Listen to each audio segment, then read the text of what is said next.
மதுரை மேலூர் அருகே பேருந்துகள் நேருக்கு நேரு மோதி விபத்து ஏற்பட்டிருக்கிறது. இதில் 5 பேர் பலியாகியிருக்கிறார்கள். அரசு பேருந்தும் ஆம்னி பேருந்தும் நேருக்கு நேரு மோதி கோர விபத்து ஏற்பட்டிருக்கிறது. மேலும் தகவலை செய்தியாளர் ஜெகநாத் வழங்கிட கேட்கலாம். ஜெகநாத், இந்த விபத்திற்கான காரணம் என்ன? காயமடைந்தவர்கள் எவ்வளவு பேர் இருக்கிறார்கள்? அவர்களின் நிலைமை எப்படி இருக்கிறது? முழு தகவலையும் சொல்லுங்க. வணக்கம்.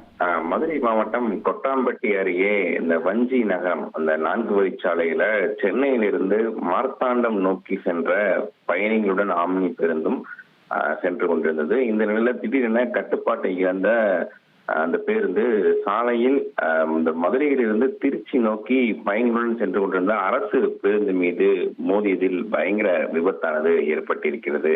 குறிப்பாக எதிர் திசையில் அரசு பேருந்து ஆம்னி பேருந்து மோதிவிட்டு மீண்டும் இடது பக்கம் சாலையில் திரும்பி சாலையோரம் இருந்த பேருந்துகள் தற்போது இந்த பயணிகள் நிழல்குடல் மோதி தற்போது இந்த இடம் சுக்குநூறாக நொறுங்கி இருக்கிறது. இந்த விபத்தில் 2 பேருந்துகள் பயணித்த 4 ஆண்கள் உட்பட ஒரு பெண் உயிரிழந்திருப்பதாக தற்போது தகவல் வெளியாகி இருக்கிறது.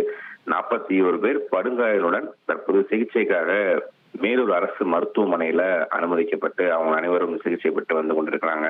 சம்பவ இடத்துல தற்போது தரக டிஐஜி மற்றும் எஸ்பி ஆகியோர் விபத்து குறித்து பார்வையிட்டு மீட்பு பணிகளை துரிதப்படுத்த தற்போது அறிவுறுத்தி இருக்கிறார்கள். மேலும் இந்த தீயணைப்பு மீட்பு பணிகள் துறையினர் மற்றும் இந்த நெடுஞ்சாலை துறையினர் ரோந்து படை குழுவினர் இணைந்து இந்த இடைப்பாறுகளை தற்போது சீரமைத்து வருகின்றனர். நள்ளிரவு நடந்த இந்த கூட சம்பவத்தினால் தற்போது 5 பேர் உயிரிழந்திருப்பது அனைவரையும் பார்த்தீங்கன்னா தற்போது அச்சுறுத்தலை ஏற்படுத்தியிருக்கிறது. மேலும் தற்போது இந்த பகுதியில் சாலைகள் சீரமைத்து போக்குவரத்து நெரிசலின்றி வாகனங்கள் செல்வதற்கு தற்போது ஏற்பாடுகள் செய்யப்பட்டிருக்கிறது குறிப்பிடத்தக்கது. தகவல்களுக்கு நன்றி ஜெகநாத். இனி செல்லும் இடமெல்லாம் செய்தி. தந்தை டிவியின் வாட்ஸ்அப் சேனலை ஃபாலோ பண்ணினா செல்ல இருக்கும் இடமெல்லாம் செய்தி. இதோ QR கோட் இப்பவே ஸ்கேன் பண்ணுங்க, ஃபாலோ பண்ணுங்க.